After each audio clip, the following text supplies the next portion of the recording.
Sentados mesmo, por favor, oremos. Senhor nosso Deus, agora estamos na Tua presença para mais uma vez exaltar o Teu nome e também para colocar nas Tuas mãos todos os moradores da Flórida, as pessoas que estão sofrendo com furacão e também com os tornados, que a Tua graça esteja ali e que essa situação horrível possa, de alguma maneira, despertar as pessoas para confiar mais no Senhor e buscar mais o Senhor. Mas os que estão sofrendo agora, que o Senhor vá até lá e abençoe essas pessoas, para que elas tenham a proteção, a segurança e possam estar bem com a Tua graça. Abençoa também, Senhor Deus, a irmã Maria das Neves, que sofreu um acidente, está muito mal no hospital. Que o Senhor esteja com ela agora e também com o tratamento que ela está fazendo e com os médicos que estão trabalhando com ela, que ela esteja nas Tuas mãos e sob os Teus cuidados. Também, Senhor, colocamos em Tuas mãos os demais enfermos. Tem muita gente enferma que tem pedido nossas orações nas redes sociais. Abençoa os internautas e cada pedido que chega em nossas redes, queremos colocar em Tuas mãos. Fica conosco agora, em nome de Jesus, amém. Vamos abrir a Bíblia, por favor, no Evangelho de Lucas. Lucas capítulo 22. O tema de hoje é um tema muito poderoso. Prepare o seu lenço, pode ser que você chore. Então prepare o seu lenço, porque o tema de hoje é bem forte e emocionante. Lucas 22, de 39 a 44. Diz assim: E saindo, foi como de costume para o Monte das Oliveiras. E os discípulos o acompanharam. E chegando ao lugar escolhido, Jesus lhes disse: Orai para que não entreis em tentação. E, por sua vez, se afastou cerca de um tiro de pedra e de joelhos orava. E dizia: Pai, se queres, passa de mim este cálice. Contudo, não se faça a minha vontade, e sim a tua. Então, lhe apareceu um anjo do céu que o confortava. E estando em agonia, orava mais intensamente. E aconteceu que o seu suor se tornou como gotas de sangue caindo sobre a terra. Até aqui. Vocês sabem que Deus é um Deus perfeito e é um Deus de amor. E Deus criou os anjos. Antes de criar o ser humano, criou os anjos. E os anjos são organizados e divididos em categorias. Existem aqueles anjos chamados de serafins, outros querubins, outros mensageiros e por aí vai. Um desses anjos, da classe dos querubins, se rebelou contra Deus. De uma forma misteriosa para nós, porque o mistério para nós é aquilo que a gente não consegue entender, não foi revelado para nós. Então é um mistério. Ele se rebelou contra Deus. Queria ser Deus. Queria ocupar o lugar de Deus. Então ele criou uma confusão no céu. A Bíblia diz: houve peleja no céu, houve batalha no céu, houve guerra no céu. Resumindo a história, ele contaminou os anjos dos céus com mentiras e acusações. Ele dizia que Deus era mau, que Deus era assassino, que Deus era ditador, que Deus não era tudo o que os anjos pensavam.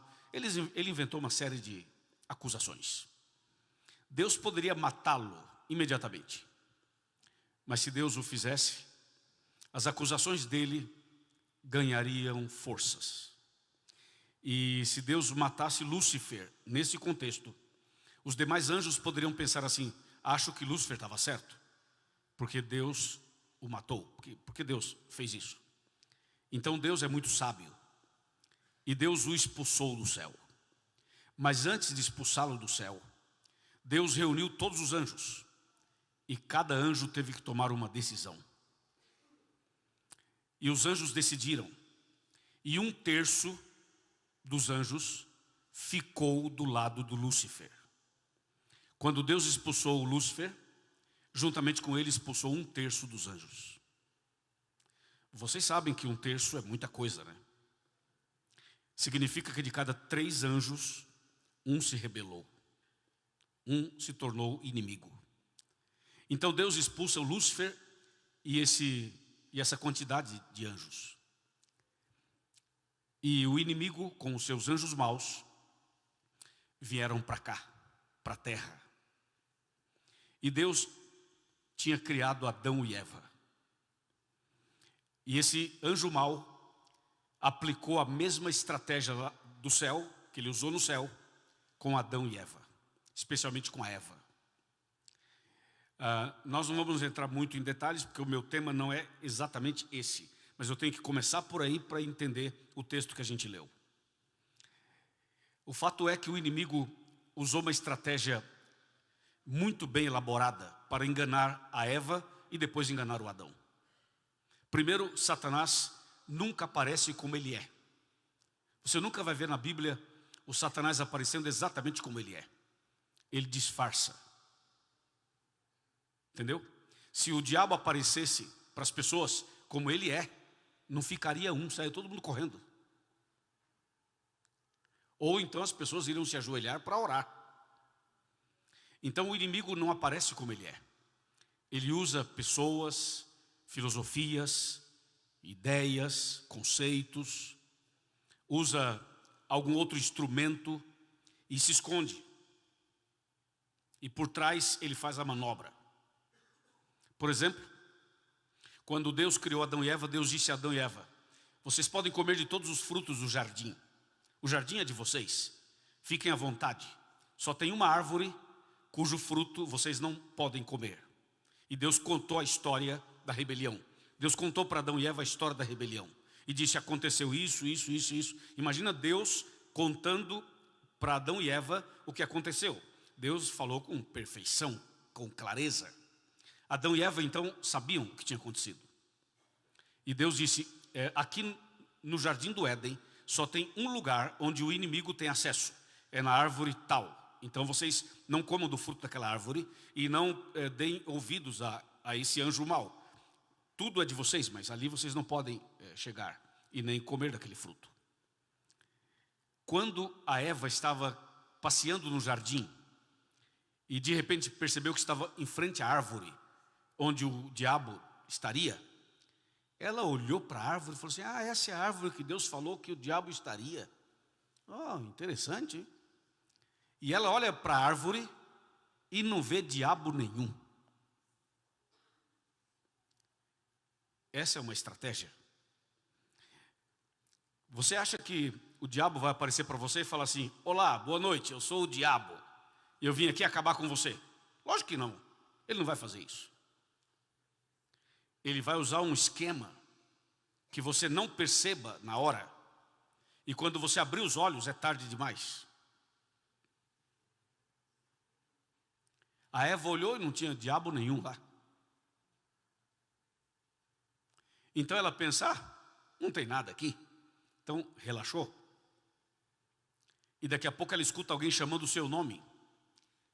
E ela olha para um canto, para outro. Não era o Adão, não era Deus. Ela conhecia a voz de Adão e a voz de Deus. Mas alguém chamava pelo nome, chamava o tempo todo. E quando ela procura e olha, ela vê que era uma cobra falando. Cobra não fala. Mas essa estava falando. Essa foi uma estratégia, porque primeiro o diabo se escondeu. E segundo, ele usou algo sobrenatural. O sobrenatural impacta o ser humano. Tudo que é sobrenatural, tudo que é assim, uau, as pessoas são atraídas. E foi assim que a Eva, quando percebeu, estava conversando com Satanás, conversando com uma cobra. Já viram aquela história de que os pais falam assim para os filhos: filho, não frequente tal lugar. Eu não gostaria que você fosse a tal lugar. Esse lugar não é de Deus, é de Satanás. Essa casa, esse evento, esse ambiente, não vá a tal lugar. Os pais falam assim, não falam? Mas os filhos sempre acham que os pais estão ultrapassados e que os pais não sabem exatamente o que estão falando. Aí esse filho ou essa filha resolve ir a uma dessas casas aí, noturnas, por aí. E aí o filho chega lá, ou a filha, e vê gente bonita, descolada, feliz, dançando, bebendo, se beijando. E esse filho, essa filha fala assim: cadê? Não tem Satanás nenhum aqui. Cadê o Satanás? Não tem Satanás? Isso aqui é o céu, isso é o paraíso. Olha isso. As pessoas são felizes, são bonitas. Não é como na igreja, todo mundo caladão na igreja, aquele negócio e tal. Aqui não, aqui é um negócio que tem mais vida e tal. Então esse filho, essa filha, pensa assim: meus pais estão por fora, eles não sabem o que é bom. E fica ali, e vai se envolvendo e tal. E cadê o Satanás? Não tem Satanás coisa nenhuma. Você que pensa que não tem, ele está lá. Atrás de um corpinho bonito, ou corpinho feio também. Ele está lá. Atrás de alguma outra coisa, ele está ali. E você nem percebe. E cai bonitinho na armadilha dele. Pensa comigo. Eu e você somos pecadores. É fácil da gente cair, porque nós somos pecadores. Agora, Eva não era pecadora. Eva era perfeita. O Adão era perfeito. E os anjos que caíram lá também eram perfeitos. Ora, se o diabo enganou gente perfeita, não vai enganar você, rapaz? É claro que vai. Então, quando o filho ou a filha vão abrir os olhos, é tarde demais. E aí vão dizer: meus pais estavam certos. Né? É ou não é? A Eva conversando com uma cobra, rapaz. Tá doida? Conversando com uma cobra? Você vê a que ponto chega, né? E o inimigo foi fazendo umas perguntas capciosas. Resumindo, a Eva caiu na arapuca, caiu na armadilha. Estou resumindo bem a história. E ela pegou do fruto, que não era para pegar e nem para comer. Ela pegou a fruta e comeu. Quando ela comeu, ela sentiu uma coisa estranha. Deixa eu fazer uma pergunta para você. Não precisa levantar a mão e nem me responder, tá? Porque senão vai expor você. Não quero que você seja exposto. Mas você já pecou alguma vez? E depois de pecar se sentiu tão mal assim? Aí você fala assim: meu Deus, o que eu fiz? Então, essa sensação que talvez alguém já tenha passado, multiplica isso milhares e milhões de vezes. Foi o que a Eva sentiu. Ela comeu do fruto, ela consumou o pecado. Se sentiu mal, se sentiu exposta, despida, invadida, dominada por um negócio que não pertencia a ela e nem a Deus. Ela fica tão desesperada que ela pega aquele fruto na mão, sai correndo para o marido, vai encontrar o marido. O marido viu, percebeu e também comeu do mesmo fruto, cometeu o mesmo pecado que ela, o mesmo erro. Os dois pecaram. Aí os dois estavam agora arrasados, destruídos, envergonhados, despidos. A nudez de Adão e Eva não era a ausência da roupa apenas. A nudez de Adão e Eva era uma nudez espiritual. Era uma nudez de alma. Já se sentiu desprotegido? Já se sentiu exposto alguma vez? Já se sentiu nu espiritualmente? Eva e o Adão se sentiram assim. Sabe o que eles fizeram? Tiveram vergonha de Deus. Vergonha de Deus. Já viram muitas pessoas que um dia estiveram na igreja e depois saíram e tiveram algum problema e tal? A pessoa tem vergonha de voltar, tem vergonha de vir ao culto, tem vergonha de encontrar um membro da igreja, tem vergonha de, sei lá, de aceitar um apelo e tal, não sei. O Adão e a Eva estavam com medo, com vergonha, e eles fugiram de Deus, se esconderam de Deus. E Deus foi atrás do casal. E quando Deus os encontrou, eles estavam naquela situação deplorável por causa do pecado. Quando Deus encontrou Adão e Eva nus, Deus estava conversando com o casal e o diabo estava no jardim do Éden. Ele estava num canto, observando essa cena, o que Deus iria fazer com Adão e Eva. Porque Deus disse para Adão e Eva: se vocês comerem do fruto que eu estou dizendo para não comer, certamente morrerão. Certamente vocês irão morrer. Foi o que Deus havia dito. E Adão e Eva comeram do fruto proibido. Então deveriam morrer. E agora Deus estava com Adão e Eva, conversando com o casal e lidando com essa situação. E o diabo estava de olho nessa cena. O diabo estava de olho nessa cena. O que Deus vai fazer? Vai matar os dois ou vai perdoar os dois? Então Satanás armou uma acusação.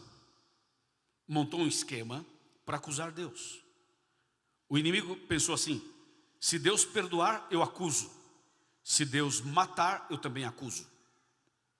Então seria mais ou menos assim: se Deus perdoasse Adão e Eva e não os matasse, o diabo diria assim: que tipo de Deus é você? Você não é Deus coisa nenhuma. Onde já se viu?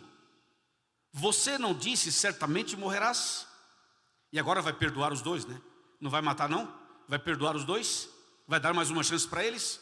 Pois então você não tem palavra. Você disse certamente morrerás e agora você não vai matá-los. Então você não é digno de confiança. Está vendo? Eu não disse no céu que você não era tudo que parecia ser. Você viu? Você falou uma coisa e faz outra. Você não disse certamente morrerás? Disse, então mata que eu quero ver. Vai, mata os dois. Vai matar ou não vai? Ah, não vai, né? Vai perdoar, né? Pois fique sabendo que você não é Deus coisa nenhuma. Você não cumpre as suas palavras. Essa seria a acusação. Mas se Deus matasse os dois, o inimigo diria assim: que tipo de Deus é você? Onde já se viu matar duas pessoas só porque comeram uma fruta? E fruta é saudável. E você vai matar duas pessoas só porque comeram uma fruta? Que Deus cruel é você. Que Deus maldoso é você. Está vendo, anjos? Eu não disse a vocês que Deus era um Deus carrasco, assassino, um Deus mau? Está vendo? Esse casal comeu uma fruta e Deus matou os dois. Então o inimigo tinha uma acusação para cada possibilidade. Se Deus perdoa, ele acusa. Se Deus não perdoa, ele acusa. Hoje acontece mais ou menos assim. Algumas pessoas veem a gente aqui na igreja e algumas pessoas olham e falam assim: fulano de tal está na igreja? Aí diz: está? Aprontou, fez tudo de errado, pintou os canecos lá fora, fez um monte de bobagem, agora está na igreja com a Bíblia na mão, dando uma de santinho. Não é assim que as pessoas falam? É assim. Aí, olha o que acontece do outro lado. Às vezes a pessoa está lá no boteco tomando, enchendo a cara, ou está lá na casa noturna aprontando um monte de coisa. Alguém passa e fala assim: olha só, por que não procura uma igreja?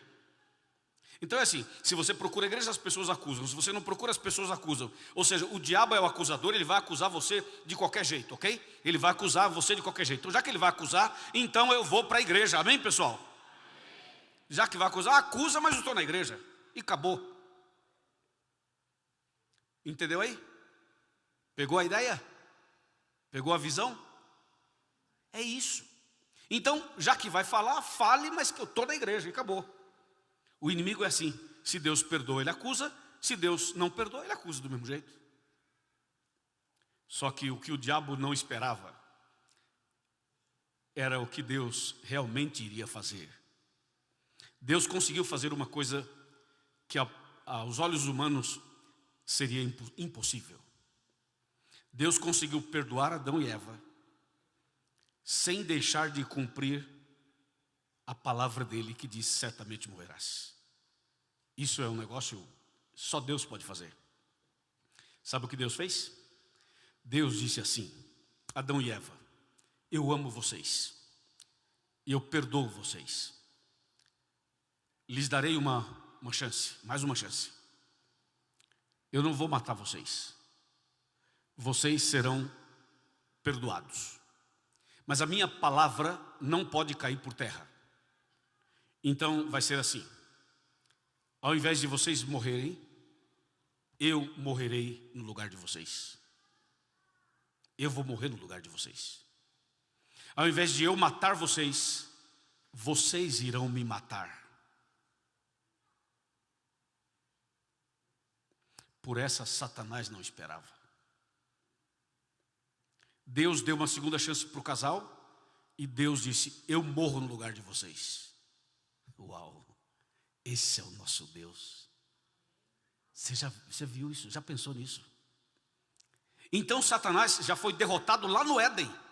Lá no Éden já foi derrotado. O tempo passou. Quando nasceu o primeiro filho de Adão e Eva, eles achavam que era o Messias, que era o Salvador, que Deus falou assim: eu vou morrer no lugar de vocês. Eles achavam que era o Salvador do primeiro filho que nasceu, mas não era. Nasceu o segundo, talvez seja esse, também não era. Foram nascendo os bebês, e cada um que nascia, eles pensavam, talvez seria esse o Messias. Os anos se passaram, milhares de anos passaram, até que um dia se cumpriu Gálatas 4, verso 4. Jesus veio aqui a essa terra na plenitude dos tempos. Jesus deixou o céu e veio aqui, e se tornou um de nós, através de Maria, a Virgem Maria. Jesus saiu do céu, entrou no ventre de uma mulher. É outro mistério. A gente também não entende esse negócio. Não adianta que você não vai entender. Jesus sai do céu, entra no ventre de uma mulher. Detalhe, a mulher era virgem. E ela fica grávida, sendo virgem. Grávida dentro de um plano, o plano da salvação. Nasce Jesus aqui na terra. Jesus veio aqui para quê? Para cumprir a promessa feita para Adão e Eva. Veio aqui fazer o quê? Morrer na cruz. Para quê? Para salvar Adão e Eva apenas? Não, para salvar eu e você, você e eu. Então Jesus nasceu de Maria aqui. A vinda de Cristo aqui na terra tinha este propósito. Por isso que eu contei essa primeira parte da história, para você entender o contexto da vinda de Cristo. Cristo veio, escutem senhores, escutem internautas, Cristo veio aqui para morrer. Por mais estranho que pareça, Ele veio aqui para morrer. Não só morrer por morrer, Ele veio para morrer no nosso lugar.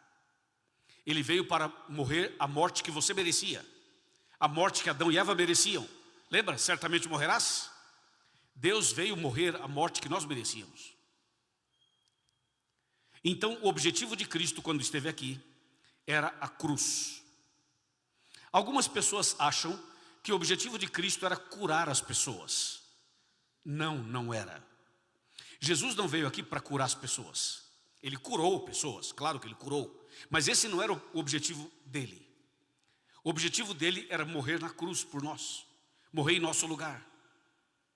Ele realizou curas, mas deixa eu explicar por quê. Que o objetivo de Jesus não era a cura física das pessoas. Se Jesus curasse todos os seres humanos, todos, Ele poderia fazer isso se Ele quisesse. Ele poderia levantar a mão e falar assim: eu declaro, a humanidade inteira está curada, ninguém mais tem doença, está todo mundo curado. Ele poderia curar todo mundo, mas se Ele não morresse na cruz, seria uma tragédia. Uma tragédia. Sabe por quê? Porque nós seríamos pecadores saudáveis. Imagina, pecadores sarados, saudáveis. Nós iríamos ter mais saúde para pecar mais. Então Jesus não veio para curar a dor em si.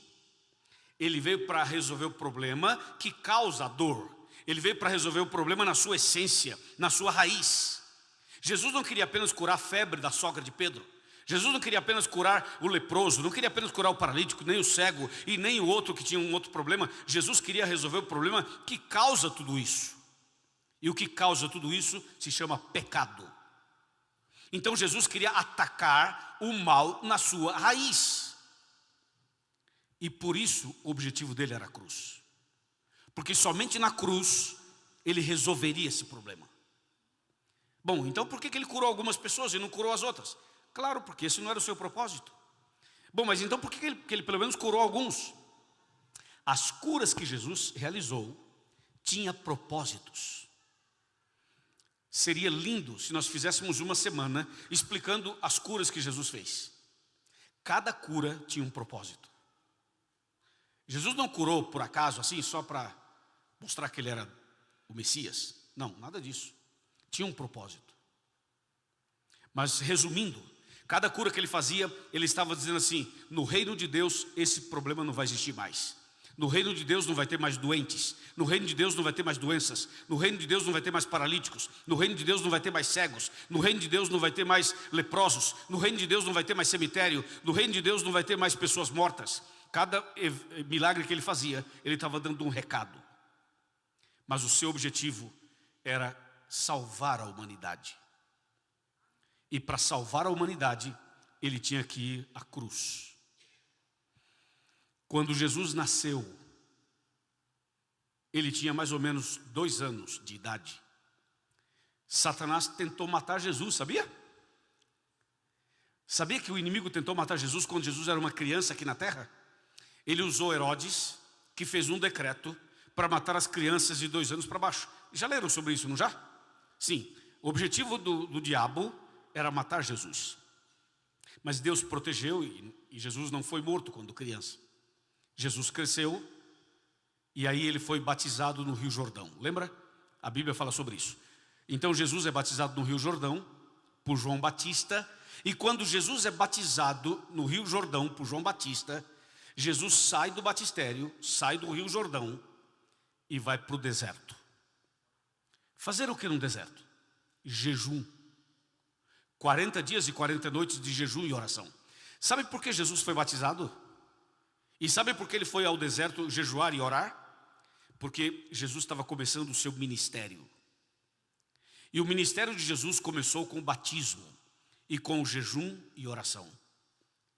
Toda pessoa que o pastor batiza aqui, a pessoa quando se batiza, no nosso caso, porque nós somos pecadores, no nosso caso a gente se batiza para o perdão dos nossos pecados, obviamente, mas também para começar um ministério.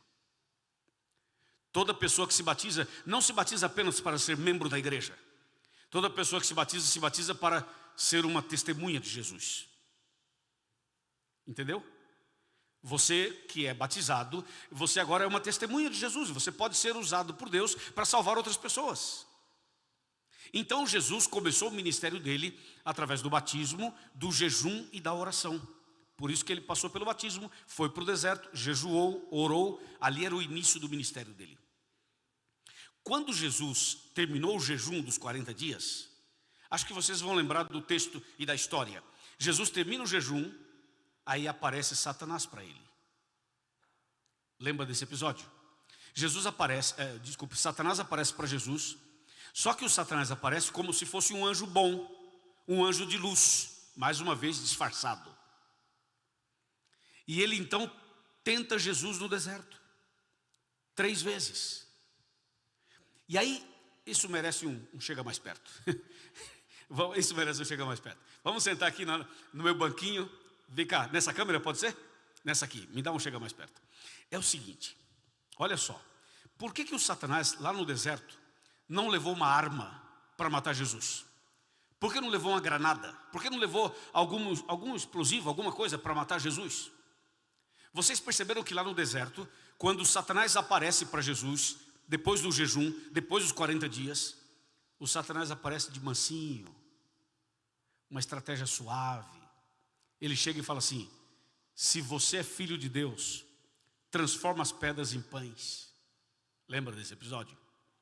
A pergunta é, por que o inimigo não chegou ali no deserto para matar Jesus de uma vez? Ele não queria matar Jesus quando Jesus era uma criança? Sim, queria. E por que agora, depois do batismo, depois do jejum, depois da oração, ele não vem para matar Jesus? Ele vem de mansinho, suave, dentro de uma estratégia. Por que ele fez isso? Ele queria que Jesus morresse ou não queria? É uma boa pergunta, não é?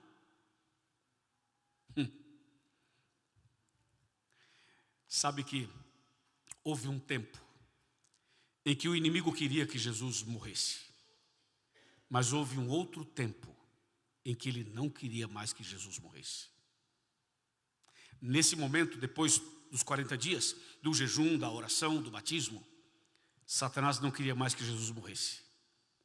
Porque a partir do momento que Jesus começa o ministério dele, a partir do momento que Jesus se batiza, Escutem, senhores, atenção, se concentrem aqui. A partir do momento que Jesus é batizado, a partir do momento que Jesus faz 40 dias de jejum e oração, a partir daquele momento, a hora que Jesus morresse, ele derrotaria Satanás e salvaria todos nós. Então o inimigo aparece e diz assim: agora ele não pode morrer, eu quero que ele peque. Jesus tem que pecar. Então todos os esforços de Satanás foram para levar Jesus ao pecado. Jesus passou pelas tentações e não pecou. Satanás ficou desesperado, falou: esse homem não peca. Não peca, nunca pecou. E o inimigo ficou apavorado com isso, justamente porque Jesus não pecou. Vamos abrir um parênteses aqui, com os irmãos aqui da igreja e com os nossos internautas. A pergunta é a seguinte: se Satanás pudesse matar uma pessoa, escuta aí, rapaziada, escuta aí, jovens, adolescentes, adultos, internautas. Se o Satanás pudesse matar uma pessoa, quem vocês acham que ele mataria? Ele mataria uma pessoa que está no mundão lá fora, ou uma pessoa que está firme na fé com Deus na igreja? Quem vocês acham que ele mataria, se ele pudesse matar? Uma pessoa que está no mundão lá fora, longe dos caminhos de Deus, perdidos, ou ele mataria pessoas que estão na igreja firme na fé? Está difícil responder? Eu ouvi umas respostas por aí. Bom, analisemos. Se o Satanás matasse, por exemplo, uma pessoa firme na fé, ele ganharia o que com isso? Nada. A pessoa morreria salva. Se matar um servo de Deus, uma serva de Deus, não é negócio para Satanás. Que o servo de Deus morre salvo. E não só morre salvo, como a morte de um servo de Deus ainda pode salvar outras pessoas, porque a história dele, o testemunho dele ou dela, continua. Então quem o diabo mataria se ele pudesse? Uma pessoa que está perdida lá fora. Porque a pessoa morre perdida. Agora vem cá. Então, o que o inimigo quer fazer com quem está firme na fé? Já que ele não tem interesse em matar. Ele quer que você peque. Primeiro, ele quer que você peque. Mas como é que ele vai fazer uma pessoa firme na fé pecar? Não dá. A pessoa firme na fé está firme, não vai pecar. Sabe o que o diabo faz? Eu vou levantar, me acompanha. Sabe o que o diabo faz? Faz isso aqui, ó. Faz você primeiro parar de ler a Bíblia.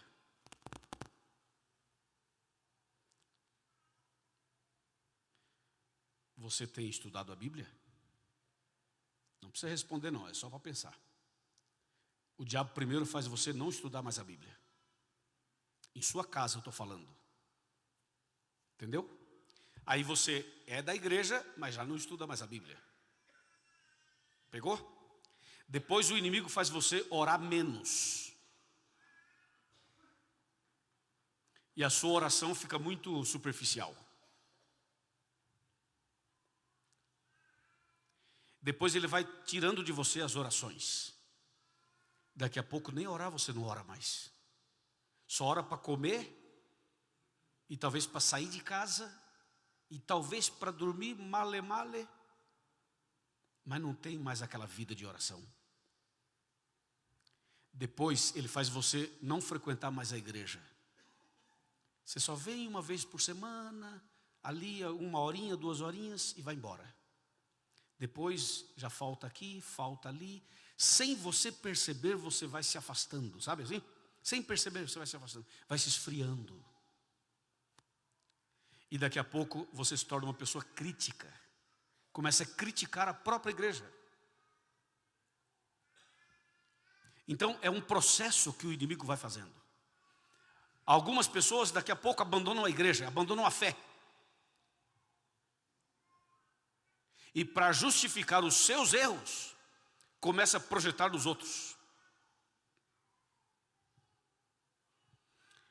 E vai chegar um ponto em que essa pessoa estará tão perdida, e perdida dentro da igreja, ou perdida fora da igreja. Aí a vida não tem mais sentido. Aí a vida não faz sentido mais para você. Aí vem um monte de pensamentos na cabeça. Você está vivendo uma vida falsa, uma vida cristã falsa, está vendo? É melhor sair logo de uma vez, porque você não está nem lá nem cá. Sai de uma vez. Aí você sai. Aí vai para o mundão lá fora, se envolve, apronta, não sei o quê. Daqui a pouco vem problemas emocionais, problemas físicos, problemas familiares. O diabo diz assim: por que você não se mata? Se mata. A vida não tem sentido para você, se mata.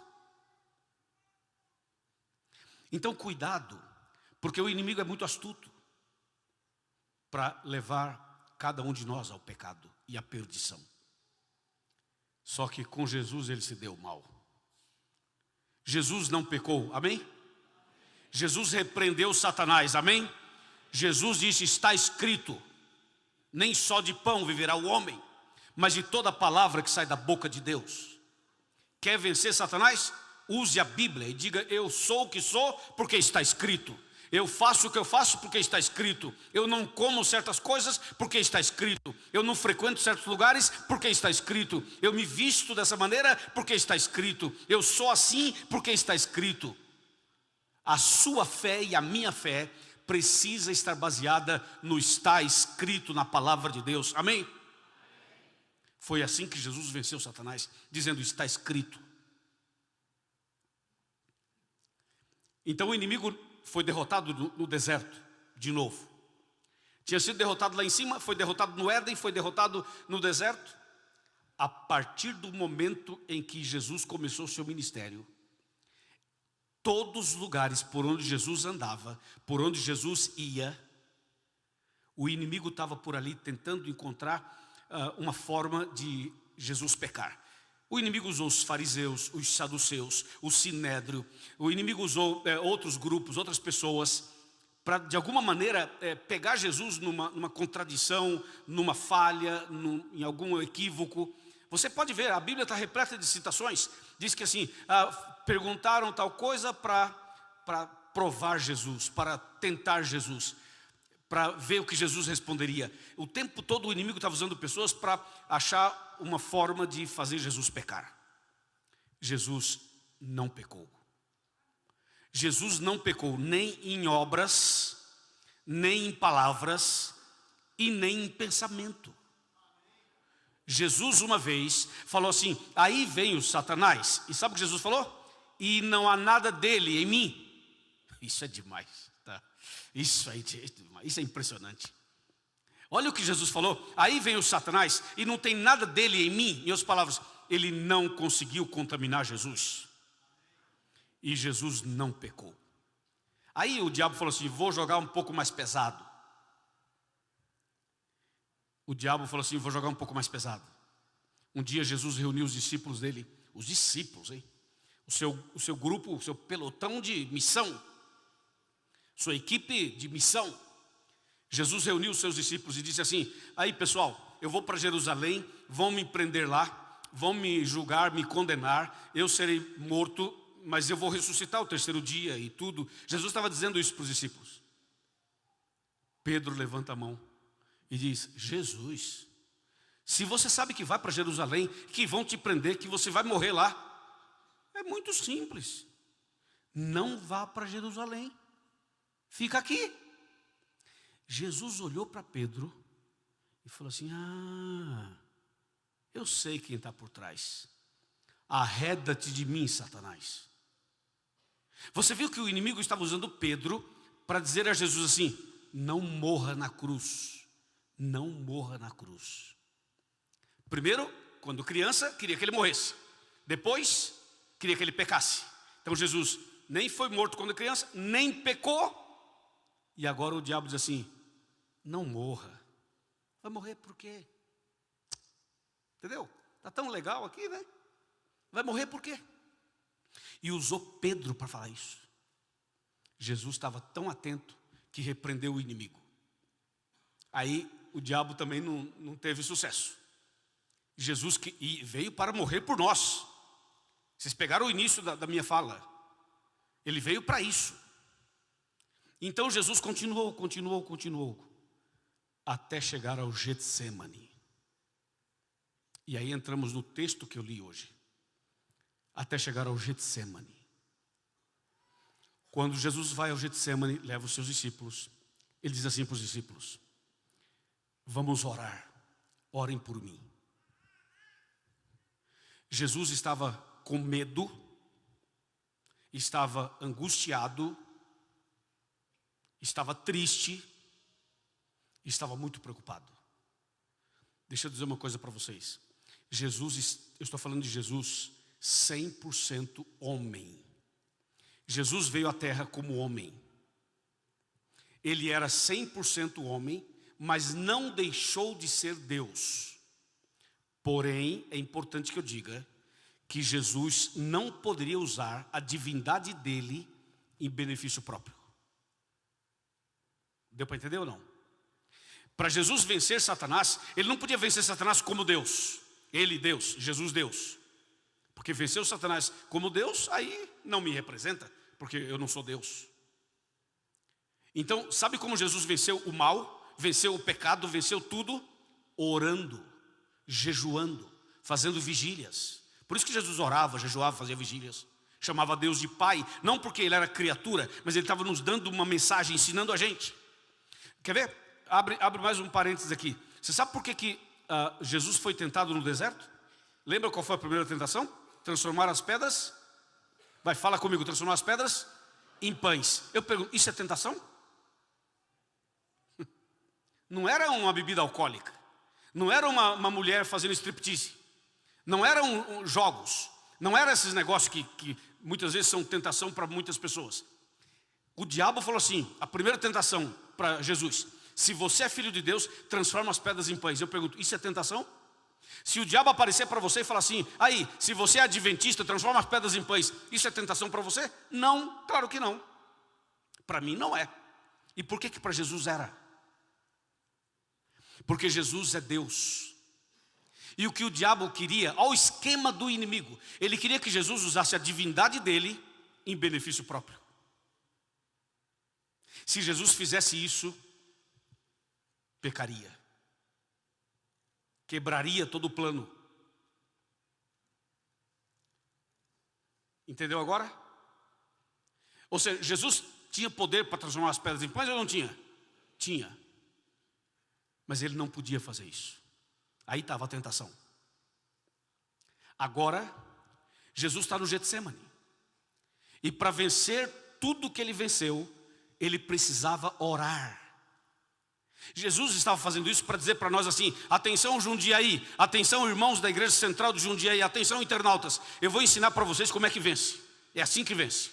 Como ser humano, vou mostrar para vocês como é que vence. Qual é a sua batalha, qual é a sua crise, qual é o seu problema, qual a sua tentação, qual que é a sua situação. Vou ensinar como é que vence. Vence assim, lendo a Bíblia, orando, jejuando, fazendo vigília. É assim que vence.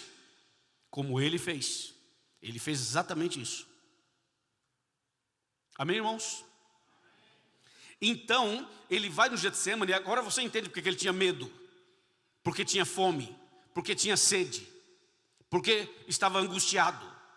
Porque essas coisas são sentimentos e sensações e reações de seres humanos como nós, correto?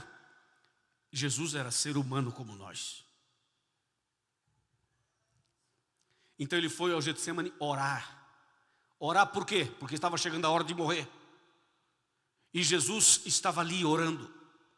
E Jesus orava tão intensamente, senhores e senhoras e internautas, orava tão intensamente, que ele transpirava sangue. Saía sangue dos seus poros. Foi um momento de angústia e de profunda oração.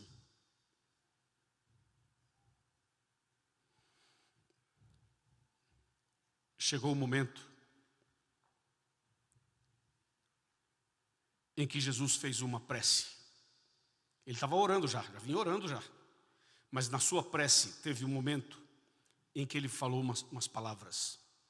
E essas palavras estão na Bíblia. A gente leu hoje. Jesus se ajoelhou no Getsemane.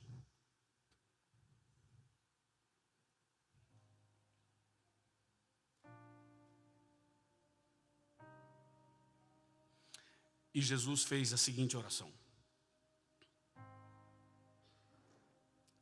meu Pai, se for possível, passa de mim este cálice.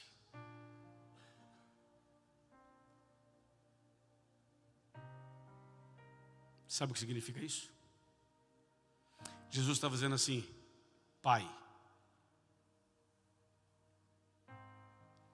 se o Senhor puder salvar Jundiaí, se o Senhor puder salvar a humanidade sem que eu morra, faça isso.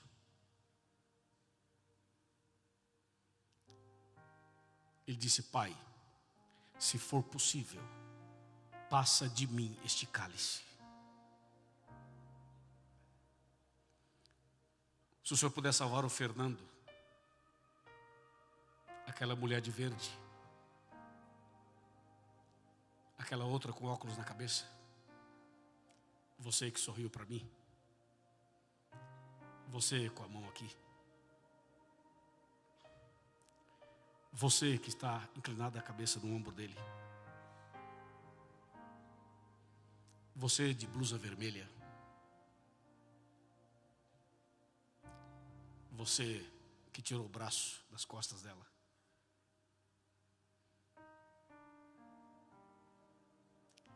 Pai, se o Senhor puder salvar essas pessoas sem que eu morra, faça isso. Quando Jesus fez esta oração, a primeira parte da oração, quando ele fez essa primeira parte da oração, o céu parou.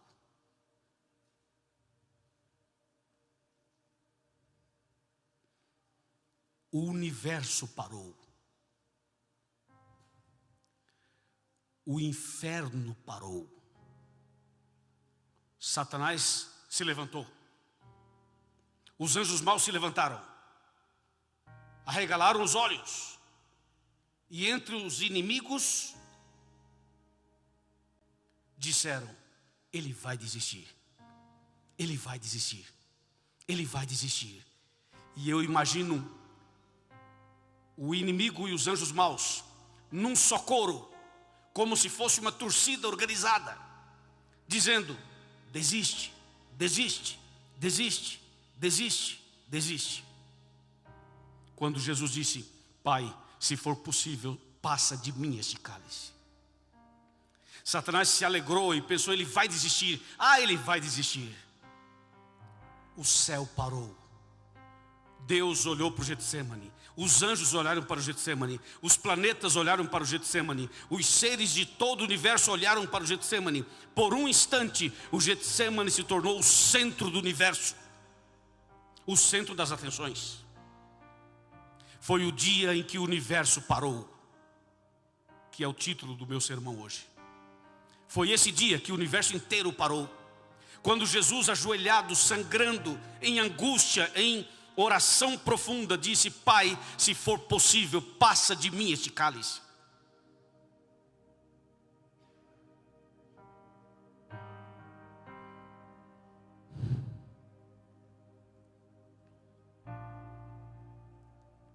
Graças a Deus que a oração não parou aí, não terminou aí. Jesus continuou a oração e disse: porém, Pai,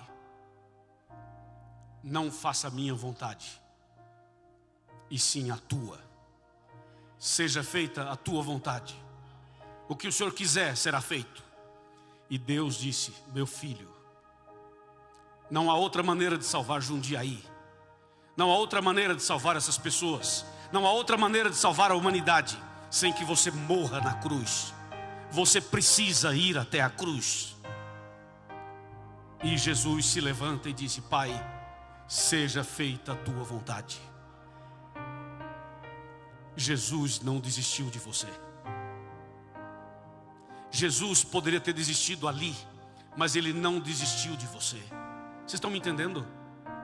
Você sabe por que Jesus não desistiu da cruz? Por sua causa. Foi por você que Ele não desistiu. Senão Ele teria desistido. Se não fosse por nós. Então você é importante para Jesus.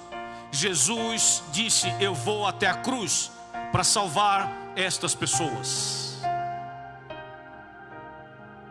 Ele se levanta. E quando Ele se levanta, o diabo fica irado. E o diabo diz assim: o homem não peca,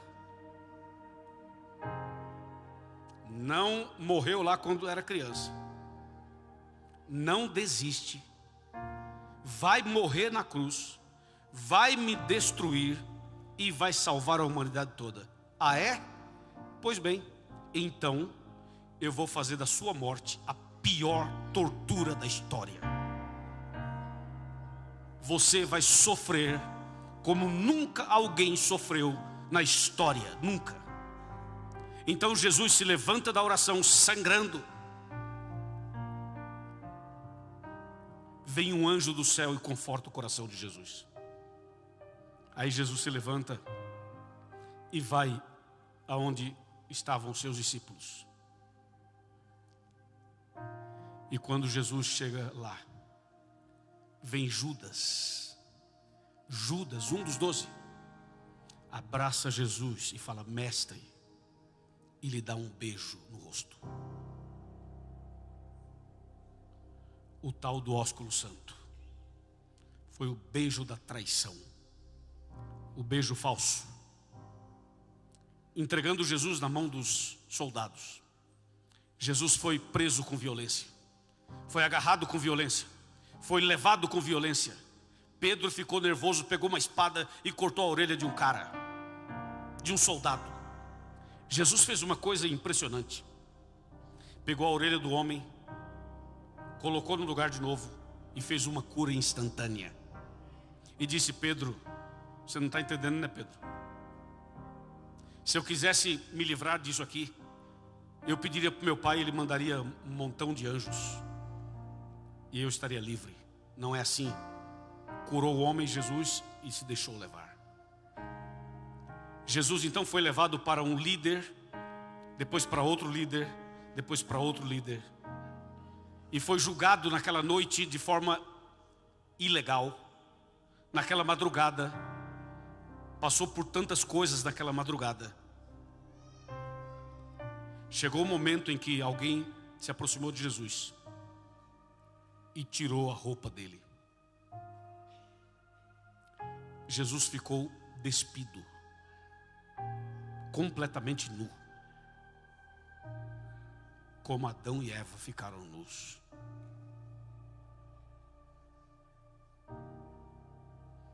Aí alguém colocou uma toalha, um pano no seu ventre. Veio um soldado endemoniado, e ele tinha um chicote feito de couro de animais. E na ponta do chicote tinha um osso em forma de um anzol, afiado, pontiagudo. E o soldado deu nas costas de Jesus, bateu. Aquele osso entrou, aquele tipo de anzol entrou nas costas de Jesus. E o soldado puxou aquilo sem dó, rasgando as costas de Cristo. Jesus levou algumas chicotadas.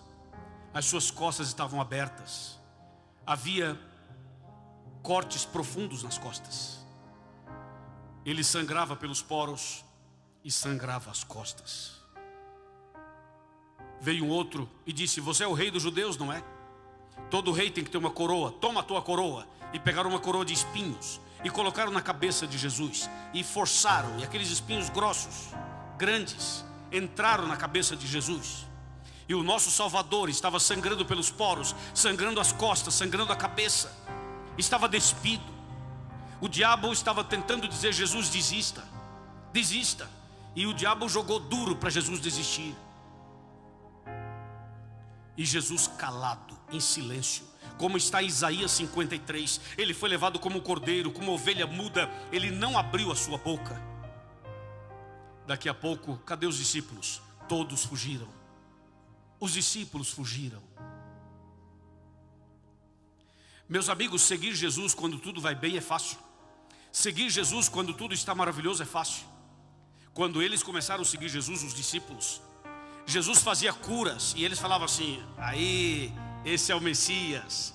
Jesus andava sobre as águas e o pessoal dizia assim: gente, ele é o Messias. E Jesus era elogiado, aplaudido, e os discípulos estavam apaixonados porque o Messias estava ali. Curava o leproso, curava o paralítico, curava o cego, ressuscitou Lázaro, fez tal milagre, fez mais não sei que milagre, acalmou a tempestade, andou sobre as águas, fez coisas incríveis. E os discípulos: yes, yes, esse é Jesus, é o Messias. Agora Jesus é preso e não abre a boca, apanha e não faz nada, batem nele, ele não faz nada. Ele vai por um processo de sofrimento sem igual e não faz nada, fica em silêncio. Os discípulos pensam assim: é o Messias? Esse é o Messias? Cadê aquele Messias que andava sobre as águas? Cadê aquele Messias que fazia curas incríveis?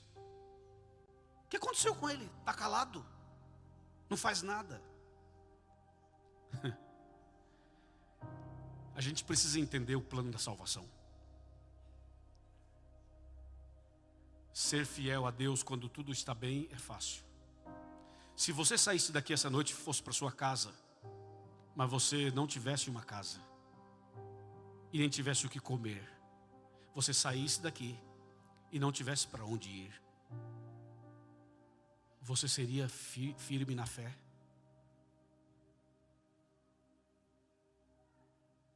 Pensa um pouco.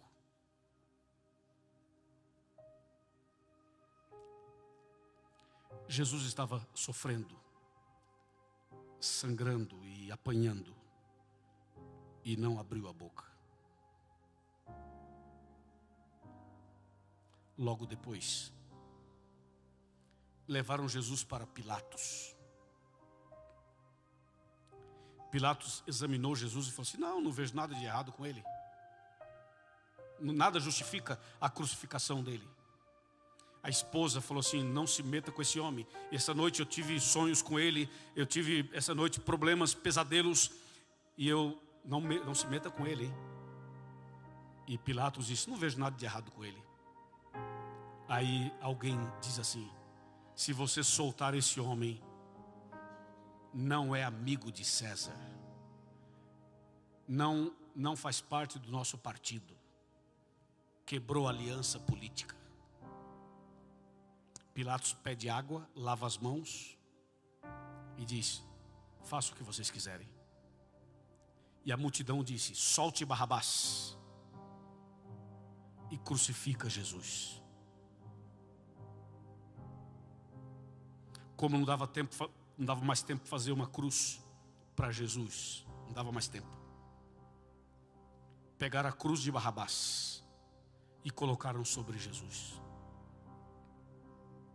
Barrabás tinha outro corpo, outras medidas, mas pegaram a cruz de Barrabás e colocaram sobre Jesus. Soltaram Barrabás. Quem era Barrabás? Era o chefe da quadrilha, era um bandido, era um assassino, era um homem perigoso. Soltaram esse bandido e levaram Jesus para ser crucificado. Jesus estava com aquela madeira pesada nas costas, sangrando, com fome, com sede, com frio, sozinho. Os discípulos abandonaram Jesus. E aquela multidão em cima dele. E Jesus começa a andar pela via dolorosa. Pela via dolorosa. Levando aquela cruz. Uma multidão de um lado e uma multidão do outro. Insultando, provocando, xingando, cuspindo em Jesus. E o diabo falando: desista, desista, desista. E Jesus, calado, firme com seu propósito. Naquele momento, Jesus estava pensando em nós. Jesus pensava em mim e em você. Por isso ele não desistiu. Mas a pressão foi muito forte. A tortura física e emocional foi muito forte. O diabo dizia assim: você vai morrer por essas pessoas? Não vale a pena morrer por essas pessoas. Você vai dar sua vida por essas pessoas? Não faça isso. Esse povo de Jundiaí não vai te aceitar.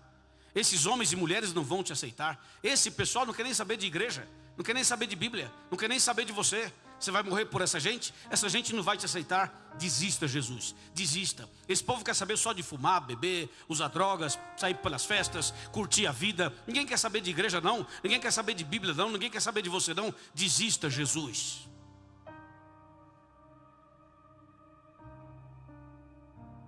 Será que o diabo estava certo? Será que você não quer saber de Jesus? O diabo disse: Jesus, não morra não, essas pessoas não vão te aceitar. Pois essa noite nós vamos aceitar Jesus aqui e vamos mostrar que Jesus estava certo. Jesus sabia que algumas pessoas não iriam aceitá-lo, claro que ele sabia, mas ele também sabia que outros iriam aceitá-lo. E mesmo sabendo que alguns não vão aceitá-lo, ainda assim ele foi até o final para oferecer a salvação para todas as pessoas. Ele, caminhando pela via dolorosa, caiu, levantou. Caiu de novo, levantou de novo. E tornou a cair. Aí veio um homem e o ajudou a levar a cruz, até chegar ao Calvário. Lá em cima, deitaram a cruz de Jesus no chão. Deitaram Jesus em cima da cruz. Pregaram suas mãos e seus pés. Depois levantaram a cruz com ele pregado. Fincaram aquela cruz com Jesus no buraco, fazendo aquele movimento brusco, rasgando as mãos e os pés de Jesus. Quanta dor, quanto sofrimento, não é? E Jesus em silêncio. Ele tinha um propósito. Levantaram Jesus na cruz.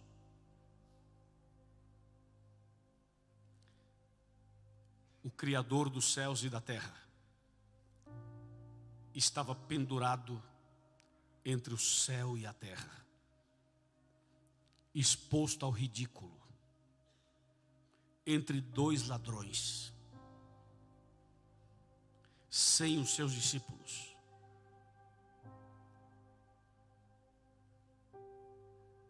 Que cena!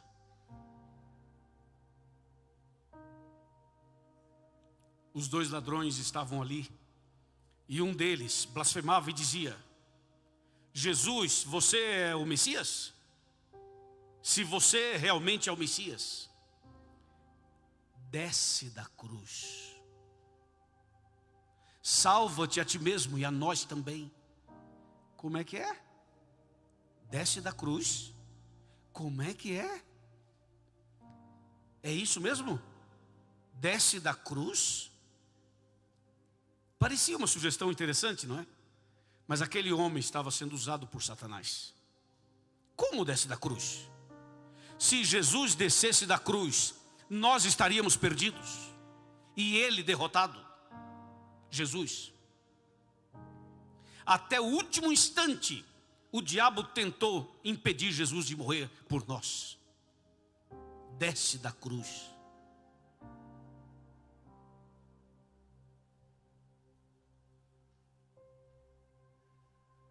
O ladrão da direita se converteu, o outro se perdeu. Jesus agonizando naquela cruz, o céu escureceu, o sol escureceu, a lua pareceu vermelha como sangue, veio um vento da montanha, os animais dispararam no campo, os pássaros se recolheram nos seus ninhos. Jesus disse: está consumado. E logo depois disse a sua última frase: Pai, nas tuas mãos entrego o meu espírito. E morreu.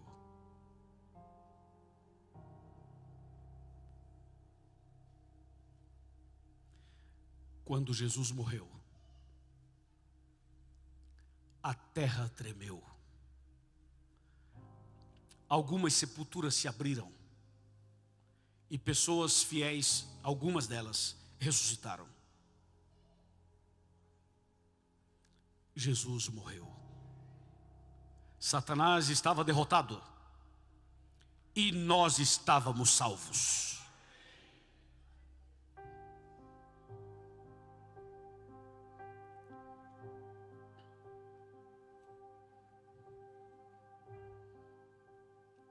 Mas o inimigo ainda não se deu por vencido. E o inimigo pensou assim: ok, ele morreu, mas não vai ressuscitar. Levaram Jesus para uma sepultura, numa rocha. Jesus ali foi sepultado. Os soldados foram colocados em volta. Uma quantidade de soldados, como se fosse uma estrutura de guerra. Colocaram os soldados ali fortemente armados, para ninguém roubar o corpo de Cristo e para que ele não saísse de nenhuma maneira lá de dentro. Colocaram na porta uma pedra enorme, com um selo romano na pedra. E aquela pedra enorme, colocada com muita dificuldade ali, por várias pessoas. E soldados fortemente armados em volta, para dizer: daqui ele não sai, ele não ressuscita e ninguém vai roubar o corpo dele, daqui ele não sai. Quanta ignorância. Jesus estava sepultado ali, mas ao terceiro dia, se prepara aí, pianista, ao terceiro dia, Deus lá do céu diz: Jesus, meu filho amado, levanta-te. E Jesus ressuscitou, irmãos. Jesus se levantou daquela sepultura fria e Jesus saiu vitorioso e para vencer. Quando Jesus ressuscitou, aquela pedra foi arremessada longe, os soldados desmaiaram e Cristo saiu vitorioso daquela tumba e daquela morte terrível, garantindo assim a sua e a minha salvação. Diga amém, irmãos. Jesus ressuscitou.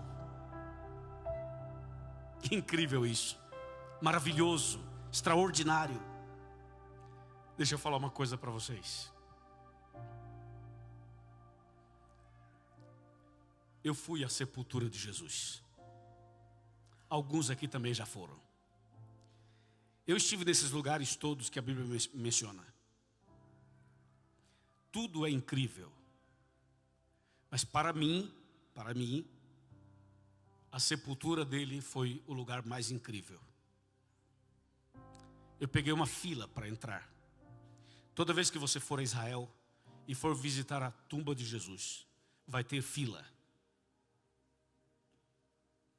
Eu peguei a fila. Enquanto chegava a minha vez, não chegava a minha vez, eu pensava em tudo isso que eu preguei hoje. Quando foi chegando a minha vez, meu coração bateu mais forte. E quando chegou, eu era o próximo, eu já comecei a chorar. Aí a pessoa que estava na minha frente saiu e era a minha vez de entrar. Quando eu fui entrando assim, na sepultura de Cristo, em cima tem uma porta, em cima assim, tem uma frase que está na Bíblia. A frase diz: Ele não está aqui. Ressuscitou.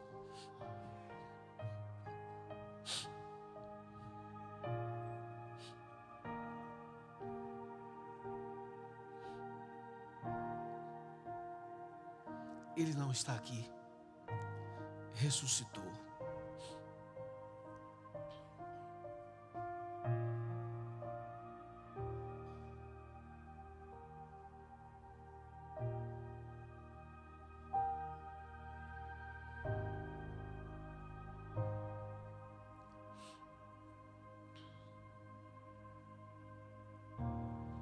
Eu sabia que ele não estava lá.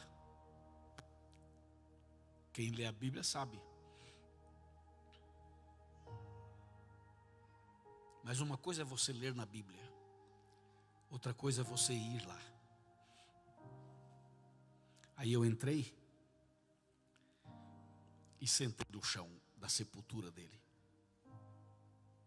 Realmente ele não está lá. Depois eu me ajoelhei ali. E ali eu fiz um pacto com Deus. Eu disse: Deus, aconteça o que acontecer, eu nunca irei parar de pregar o Evangelho. Vou pregar até morrer. E é por isso que eu estou aqui hoje.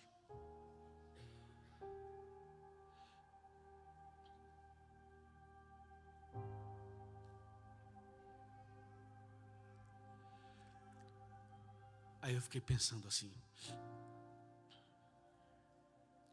se Jesus não está aqui, onde é que ele está? Depois eu descobri que a pergunta estava errada. A pergunta não é onde Jesus está. A pergunta é onde ele não está. Essa é a pergunta.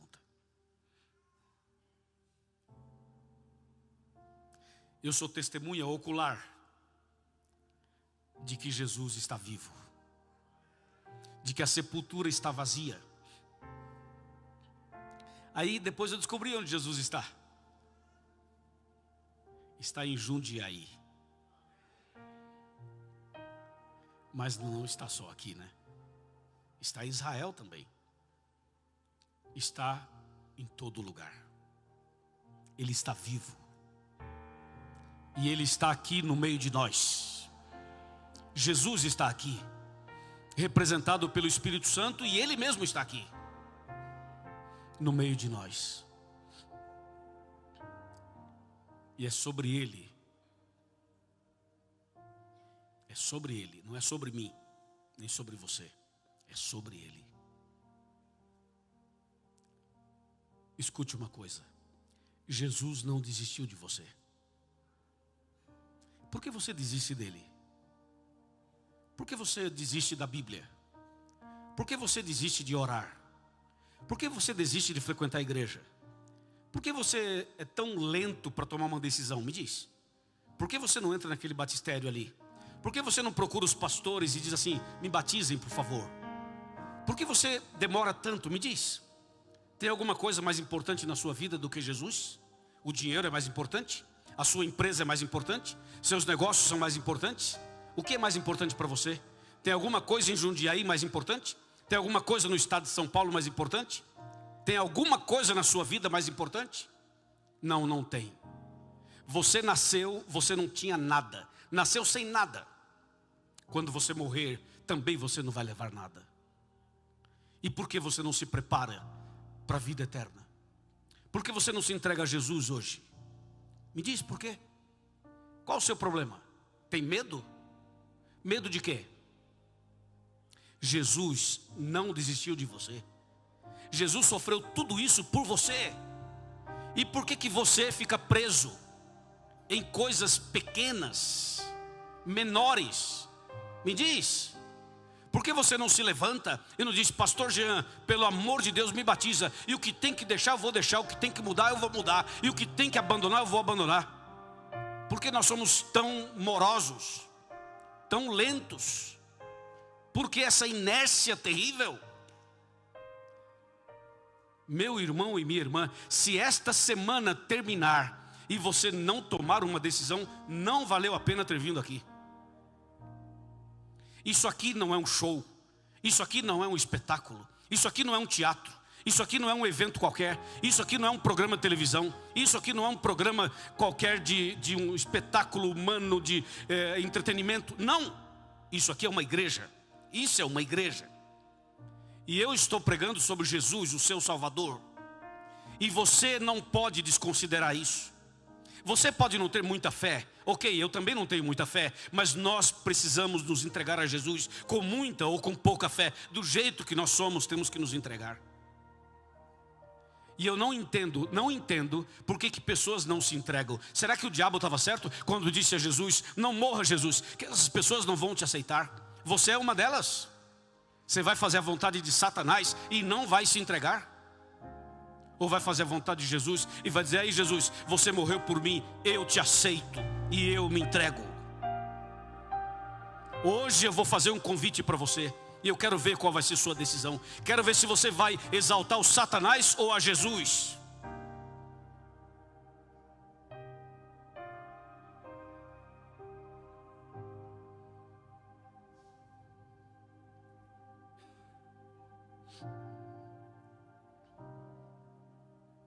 Entendeu?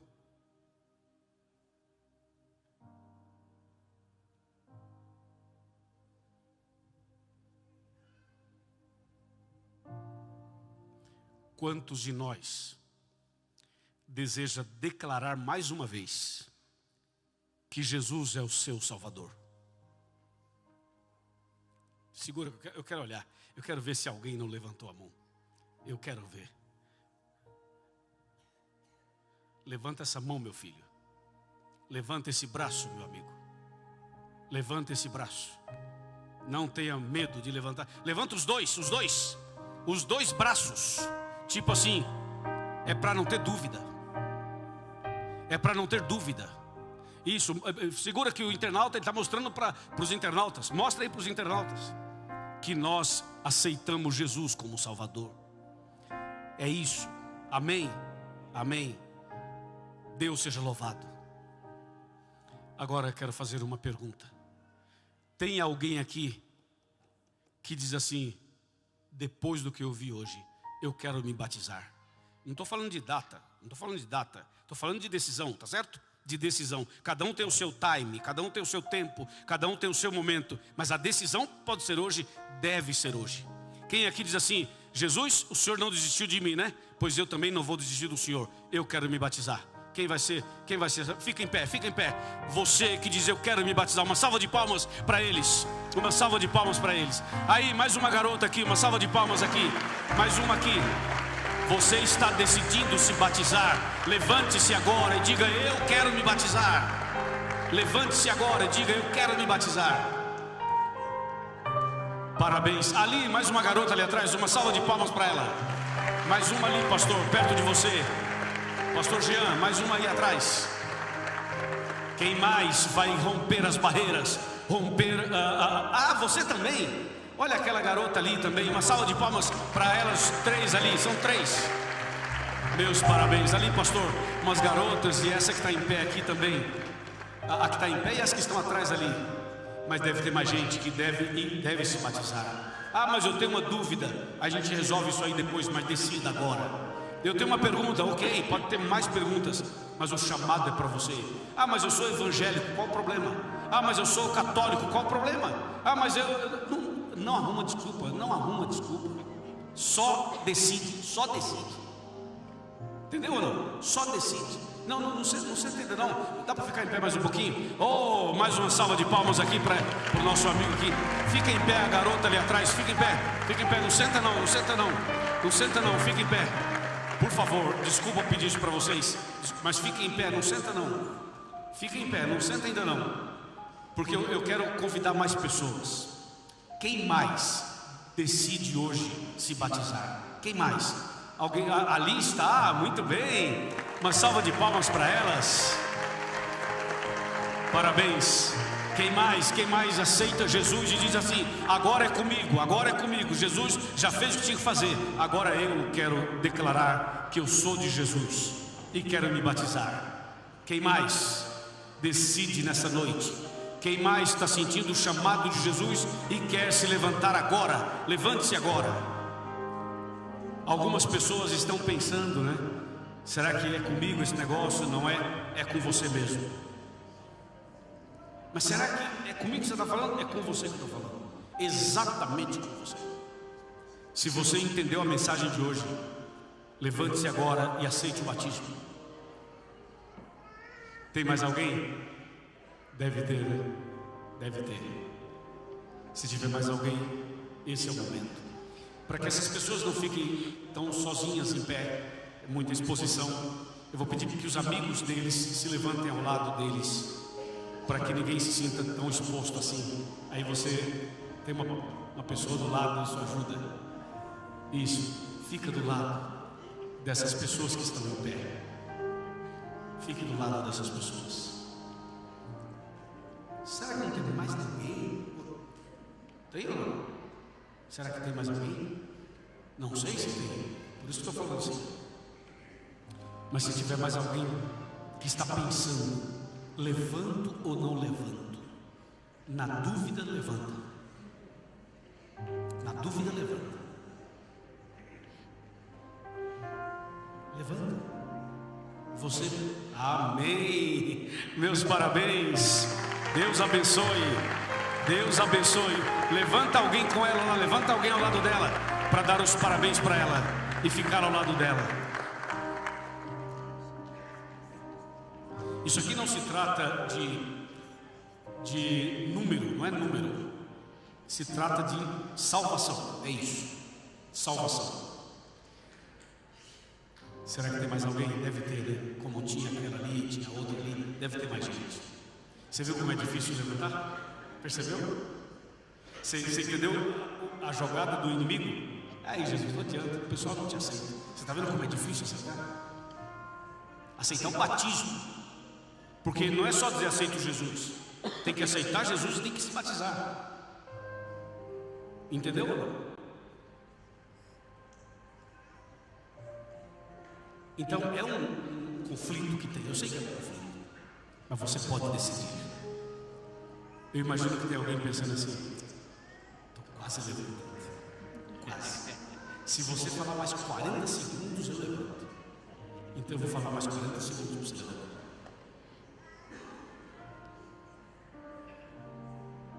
Jesus está chamando você.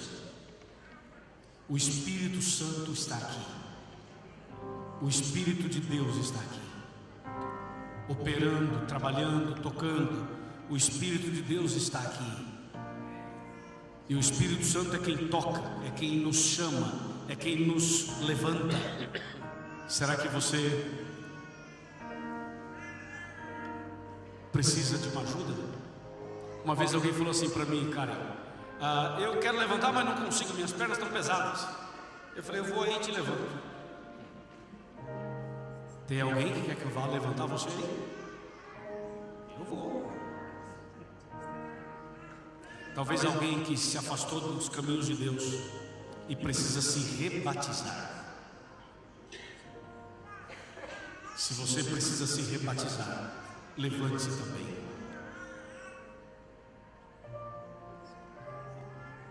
Oh, amém.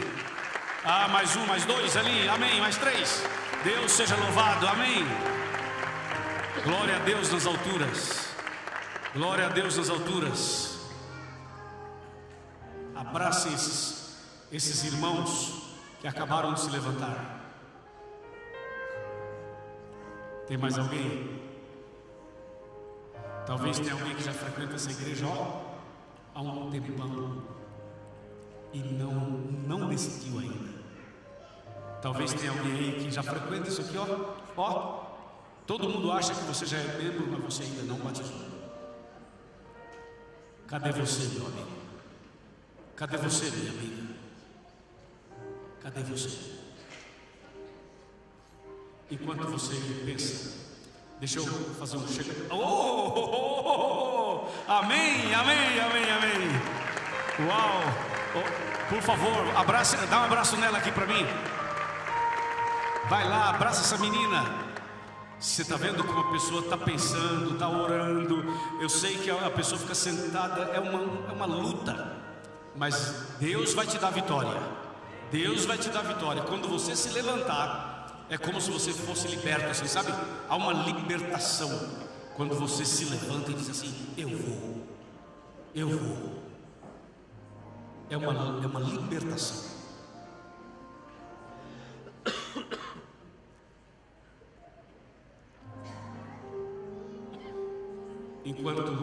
Mas ela não pode ficar sozinha. Ok, vocês vão ficar com ela. Isso. Não deixa ninguém que se levantou sozinho. Alguém precisa estar ao lado. Você que está vendo a gente pelas redes sociais, eu quero convidar você para se batizar. E aí? Aceita? Topa? Você quer se batizar? Vem cá. Vem. Quer se batizar? Fala. Mais alto. Mais alto. Quer se batizar? Fala que quer. Muito bem. Parabéns. Faz o seguinte, aqui nos comentários, escreva assim, ó: eu aceito. Só isso. Eu aceito. Só isso. Eu aceito. Mas tem que ser rápido. Eu aceito. Você que quer se batizar, escreva para nós agora dizendo: eu aceito. Aqui nos comentários. Aqui embaixo nos comentários. Eu aceito. Eu aceito. Eu aceito. Eu aceito. Aceita e escreva. E nós vamos orar por você. Parabéns. Parabéns. Vou perguntar mais uma vez: tem mais alguém aqui que deseja se batizar?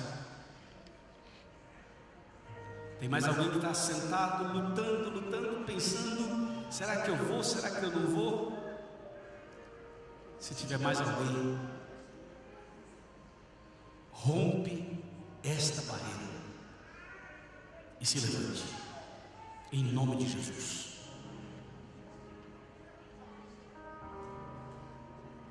O Espírito Santo está aqui. Oh, mais uma decisão ali. Amém, amém. Parabéns, meus parabéns. Glória a Deus nas alturas.